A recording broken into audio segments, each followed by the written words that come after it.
So in this video, I'm going to be talking about the Volkshalle, otherwise known as the People's Hall, originally intended as part of a wide-scale plan by Adolf Hitler in the new Germania. This would have been a brand new upgraded version of Berlin if Germany had won World War II, and Hitler, along with his architect Albert Speer, designed this crazy dome, which would have been the biggest dome in the history of the world, called the Volkshalle. It would have been the centerpiece of the new Germania, located in Berlin. There's several different models depicting what Germania would have looked like, with the centerpiece being the dome, and you can always see the dome just overscaling everything. It was so massive, and there's some crazy features when it comes to it. Now, in terms of its construction, it never did get started. There was no foundation, unlike the Deutsches Stadion, which was originally supposed to be built in Nuremberg, the massive 405,000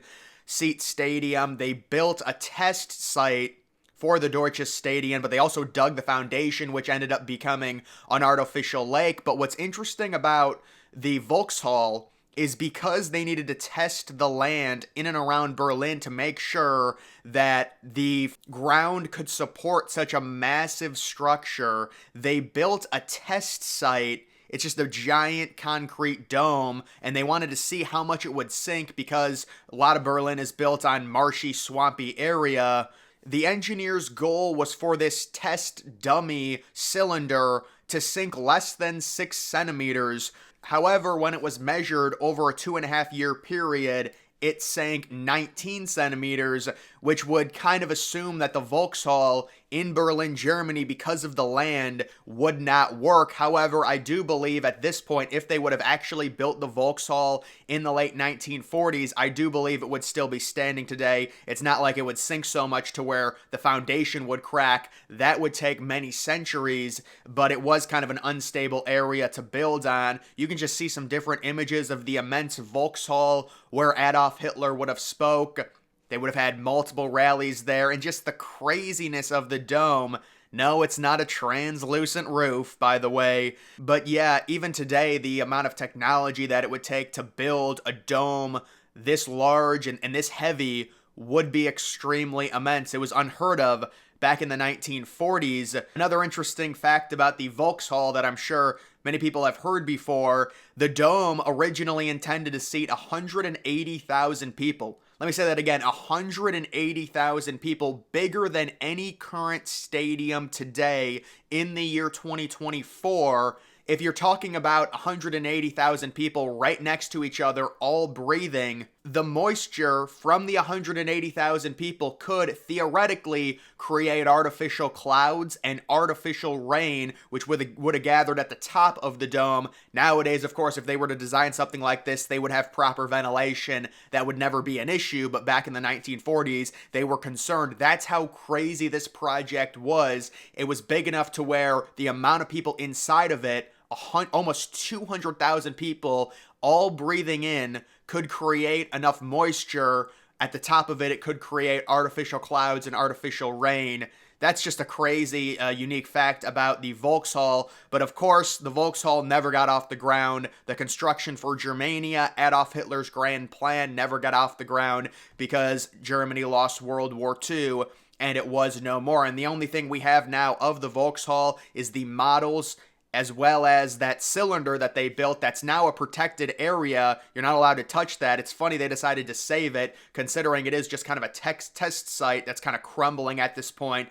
Of course, though, it is part of history, and it is cool to kind of think that they built this here to see if it would sink into the ground as a test for the actual Volkshalle, which would have been built, again, possibly, I would say the late 1940s, maybe the early 1950s, depending on if Germany would have won World War II, maybe. And you also do have the grandiose stadium that I've discussed in my other videos, the Deutsches Stadion, which was supposed to host the Summer Olympics every 4 years in Nuremberg, Germany, with a crazy capacity of 405,000 people. I was recently reading about the Deutsches Stadion, and because the seating was so immense and the highest areas, they end up building that test site to see the sight lines in the highest areas, like the 5th level, you couldn't see anything. They were considering installing some type of magnifying, like glass or like little binoculars in every seat in the upper areas of the Deutsches Stadion because it was so high up. That's just another little fun fact. It wasn't exactly known what they ended up deciding on in terms of how they were going to allow for people to see from that high up, mainly because the war started and the Deutsches Stadion, the actual foundation, went abandoned and became an artificial lake, which actually got contaminated, and now it is a completely contaminated dump.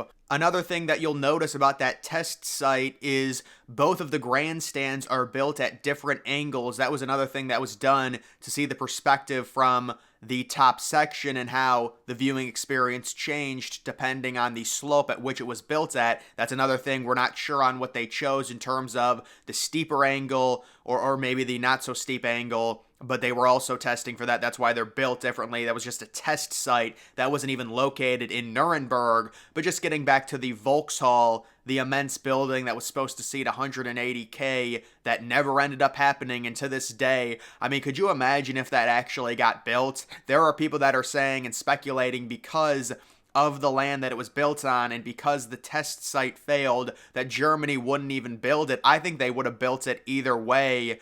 And at this point, I do not think it would crumble. I do not think it would break down.